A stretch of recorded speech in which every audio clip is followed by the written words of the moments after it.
Welcome to the VisualCAM Quick Start tutorial series, brought to you by Microsoft. Today we'll be introducing 4-axis milling. If you would like the source files used in this video, just drop us an email at support@microsoft.com and ask for the intro video source files. We'll be happy to send you a download link. Before starting any new CAM project, you should first perform the following startup checklist.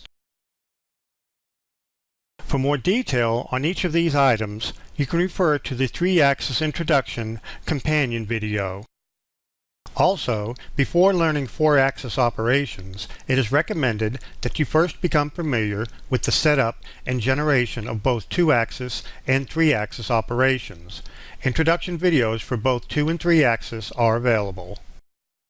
We will perform the following basic steps in machining this model. First, we will define the machine and the post-processor to use. Then, we will define the machining setup, including the stock geometry, material, and additional table rotation setups. We will then load a predefined tool library. Then we will generate our initial 3-axis horizontal roughing toolpath. We will then rotate our 4th-axis table 180 degrees and generate an additional 3-axis horizontal roughing toolpath. Then we will reset our 4th-axis table back to 0 and generate a 4-axis parallel finishing toolpath. Also, we will simulate and post-process each of our toolpaths. Okay, let's start by defining the machine to use for this job. From the Program tab, select Machine to display the dialog. Under Machine Type, set the number of axes to 4-axis and set the configuration to Table.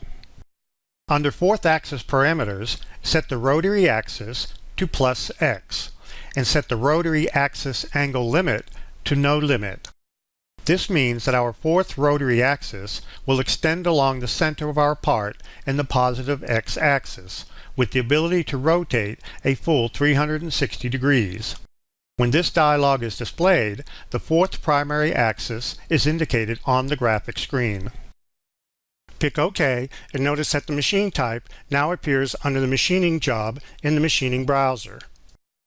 Next, we'll define the post processor. From the Program tab, select Post to display the dialog. For the current post processor, select HOS from the list of available posts. Then set the posted file extension to NC. Other file extensions are available depending on your machine requirements. Pick OK and notice that the post type now appears under the machining job in the machining browser. Now, let's define the machining setup. If there is no setup one listed under your machining job, the system automatically creates one when a work zero or an operation is generated. However, by default, the MCS or Machine Coordinate System is already aligned with the WCS World Coordinate System, so this step is not required for this part. However, in production, you can have multiple setups and assign different machining orientations for each. In this step, we'll define the raw stock from which to cut the part. From the Program tab, select Stock, and then select Box Stock from the menu to display the dialog.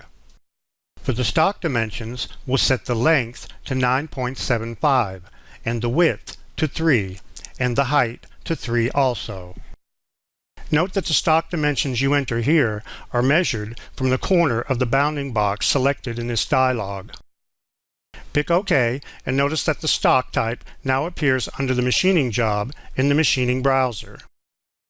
If the stock does not display on the screen, select the Stock Visibility icon located at the base of the machining browser.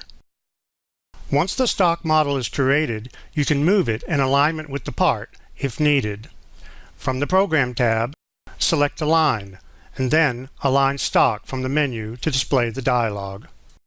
We will be removing material from all sides, so for Z alignment, we'll select Center, and for XY alignment, we'll also select Center and then pick OK. The stock is now centered about the part. We can see that the height of the stock leaves extra room to cut the part from all sides. Next, we'll set the material for the stock geometry. From the Program tab, select Material to display the dialog.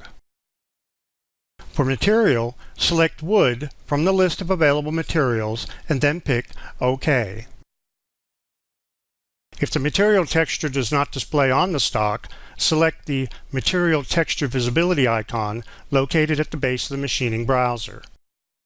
Material texture is only for display purposes, and for this part, we will leave it toggled off. To save time, we will load a predefined tool library. From the Tools tab in the Machining Objects browser, select Load Tool Library to display the File Open dialog. We'll select the predefined tool library named 4-Axis Introduction Tutorial.vkb that we have located in the default data folder and then pick Open. If you would like the source files used in this video, just drop us an email at support@mexsoft.com and ask for the intro video source files. We'll be happy to send you a download link. The message says that 2 tools were added, and we see that a 1/4 inch flat mill and a 1/4 inch ball mill appear in the Machining Objects browser. If you double-click on one of the tools, you see it displays the Create Edit Tools dialog with its dimensions and speeds and feeds parameters already defined. We will be using the 1/4 inch flat mill for our horizontal roughing and our 1/4 inch ball mill for our 4-axis parallel finishing operation. Now, let's discuss our approach to machining this part. You can see that we have added a 1/4 inch cylindrical core along the center of the part that extends out the full width of the stock. This will serve to anchor the part to the stock during machining. You can also see that we have added a planar rectangle at the center line of our part on the XY plane. This will serve as containment for our 2 horizontal roughing operations. In our initial setup 1, we will use a 3-axis horizontal roughing operation to rough out the part from the top of our stock down to the center line.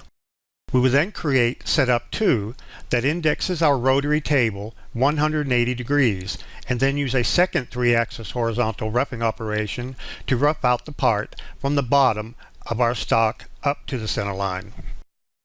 We use the terms top and bottom for display purposes only. The actual stock on the 4-axis CNC machine will be rotating along the x-axis. Once the second 3-axis horizontal roughing operation is complete, we will then create a setup 3 that will index our rotary table back to 0. Then we will program our 4-axis parallel finishing operation. During this operation, the rotary table will index a full 360 degrees to finish the entire part along the x-axis. So if you're ready, let's get started. We will begin with a 3-axis horizontal roughing operation with the rotary table set to its default index of 0. This is labeled Setup 1 under the Machining job in the Machining browser. From the Program tab, select 3-axis and then Horizontal Roughing from the menu of 3-axis operations. This will display the Horizontal Roughing Operations dialog. By default, the Control Geometry tab is displayed first, allowing you to define drive and/or containment regions. In 3-axis, this tab is basically used if you want to contain your toolpath to a specific area of the part. We'll select the Drive Regions tab and then pick the Select Drive Containment Regions button. The dialog will minimize and we'll select the planar rectangle that we created at the center line of our part in the XY plane, and then right-click or press Enter to continue. The dialog reappears and we see that Drive Region 1 was added to the list of selected machining regions. You can verify this by selecting it from the list and it will highlight on the graphic screen. Now we switch to the Tool tab of the dialog and select the Flat Mill 1/4 inch tool from the list of available tools. Note that the tool parameters of the currently active tool are always displayed in the status bar at the bottom of the Machining Objects browser. Now we switch to the Feeds and Speeds tab. Select the Load From Tool button. The system will retrieve the feeds and speeds parameters that were set when the tool was defined and associate them with the current operation. Next, we'll switch to the Clearance Plane tab. Set the Clearance Plane definition to Automatic and the Cut Transfer method to Clearance Plane. In the automatic mode, VisualCAM will determine a safe Z height for locating the clearance plane. Setting the Cut Transfer method to Clearance Plane will force all transfer moves to be performed in this predetermined clearance plane. When this dialog is active, the clearance plane is shown on the graphic screen. Now switch to the Cut Parameters tab to control the cutting. We'll leave the tolerances set to 0.01 or 10 thousandths and leave the stock set to 0.025. This means that we will be leaving 25 thousandths of stock remaining on the part and that the actual toolpath cannot deviate from the stock height more than 10 thousandths after machining. For the step over, which is the distance the tool will move per pass in the X and the Y, we'll make it 40% of the tool diameter. You can also specify the step over by entering an exact linear distance. Now we select the Cut Levels tab and set the Step Down control to 50% of the tool diameter. We mentioned that the step over defined on the Cut Parameters tab is the distance the tool moves in the X and Y. Now, the step down specified here is the distance the tool can move in Z. This means that each Z level cut in the roughing operation will remove 50% of the tool diameter, which in this case will be 1/8 of an inch. You can refer to the images in the dialog for information about what each parameter means. Now we go to the Cut Levels section and check the box next to Bottom, and then enter 0 in the field provided. We want the depth of our roughing operation to stop at the center line of our part. Next, we'll select the Engage Retract tab. This tab allows you to separately specify motions the tool will follow when it engages and retracts both material and air. For Engage Retract in Material, we'll set the ramp motion to Path and set the ramp angle A to 10 degrees. You can refer to the images in the dialog for information about what each parameter means. Next, we'll check the box next to Always Engage in Previously Cut Area if possible.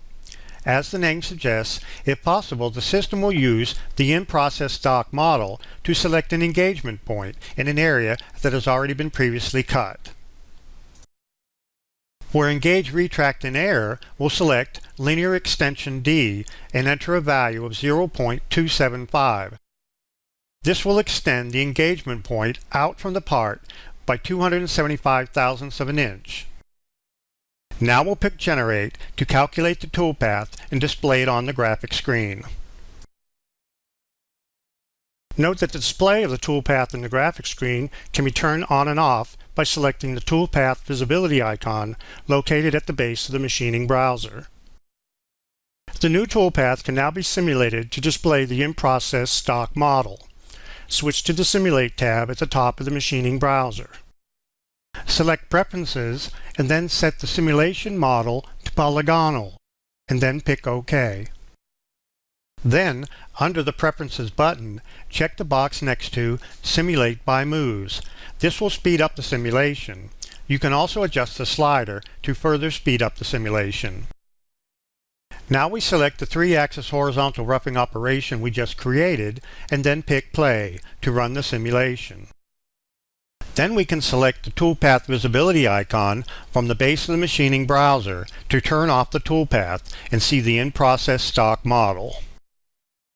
If you don't want to wait for the entire toolpath, you can select Pause and then To End to calculate and display the entire toolpath simulation. Now with the part roughed out from one side, we will create a second setup to rotate the table 180 degrees so we can rough out the opposite side. From the Program tab, select Setup and then Rotate Table Setup from the menu of Setup Operations. This will display the Rotate Table Setup Operation dialog. For the table rotation angle, we'll enter 180. Select counterclockwise and then pick OK. You will see that Setup 2 was added to the machining job. You will also notice that the MCS triad on the graphic screen is now rotated 180 degrees about the x-axis. Now we'll use copy and paste to create a second roughing operation from the first. Select the horizontal roughing operation we just created under Setup 1. Now right-click on the selected operation and pick Copy. Now select Setup 2 that we just created, right-click and select Paste. This creates a copy of the operation and places it below Setup 2 in the machining job. We want this second horizontal roughing operation to use the same drive region as the first, as well as all of its same parameters. So all we have to do is select the operation, right-click on it, and pick Regenerate. Once complete, we can select the Simulate tab and pick Play to simulate the toolpath on the in-process stock model. As you can see from the in-process stock model, our part is now roughed out from both sides. Now with our roughing operation complete, we'll create a third setup and rotate the table back to 0 in preparation for our 4-axis parallel finishing operation. From the Program tab, select Setup and then Rotate Table Setup from the menu of Setup Operations. This will display the Rotate Table Setup Operation dialog. For the table rotation angle, we'll enter 0 and then pick OK. You will see that Setup 3 was added to the machining job. You will also notice that the MCS triad on the graphic screen is now rotated back to 0 degrees. Now we're ready to program our 4-axis parallel finishing operation. In this method, finish cutting is performed by varying the table rotation continuously as the tool traverses along or across the rotary axis. This method is similar to the 3-axis parallel finishing, except that the cutting is performed in 4-axis mode. From the Program tab, select 4-axis and then Parallel Finishing from the menu of 4-axis operations. This will display the 4-axis parallel finishing operations dialog. From the Control Geometry tab, select Remove All. We don't want any machining regions selected. When you do this, the system considers the entire part as one continuous drive region. Now we switch to the Tool tab of the dialog and select the Ball Mill 1/4 inch tool from the list of available tools. Now switch to the Feeds and Speeds tab. Select the Load From Tool button.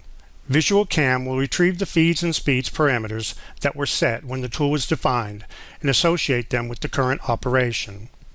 Now we'll switch to the Clearance Plane tab. Set the clearance plane definition to Automatic and the Cut Transfer method to Clearance Geometry. In 4-axis machining, a cylindrical clearance zone is calculated around the rotation axis. In the automatic mode, the system will determine a safe Z height for locating the clearance cylinder. Setting the Cut Transfer method to Clearance Geometry will force all transfer moves to be performed in this determined clearance cylinder. When this dialog is active, the clearance cylinder is shown on the graphic screen. Now we'll switch to the Cut Parameters tab to control the cutting. Under Global Parameters, we'll set both the in tolerance and out tolerance to 0.001 and set the stock to 0. This means that the toolpath cannot deviate above or below the actual part surface more than 1/1000th of an inch. For the cut pattern, we'll select a long axis, a zigzag pattern, and low to high. As the image in the dialog illustrates, the cut will traverse along and parallel to the rotation axis in a zigzag pattern, beginning at the end closest to the axis origin. Since we don't want the toolpath to cut into the remaining stock at each end of the part, we will contain it using the Cut Axial Containment section of the dialog. For low value L, we will enter 0.5, and for high value H, we will enter 9.25. Entering these values will contain the toolpath within the area we have previously roughed out. We will leave Start Angle S set to 0 and End Angle E set to 360. This will allow the cut to rotate a full 360 degrees, covering the entire part. Next, we'll set the step-over control to 15% of the tool diameter. Now, we'll leave any remaining parameters set to their default values and pick Generate. Once complete, we can select the Simulate tab and then pick Play to simulate the toolpath on the in-process stock model.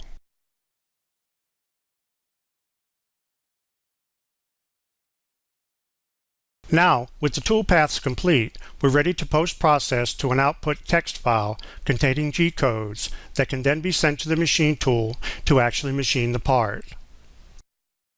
Now, switch back to the Program tab.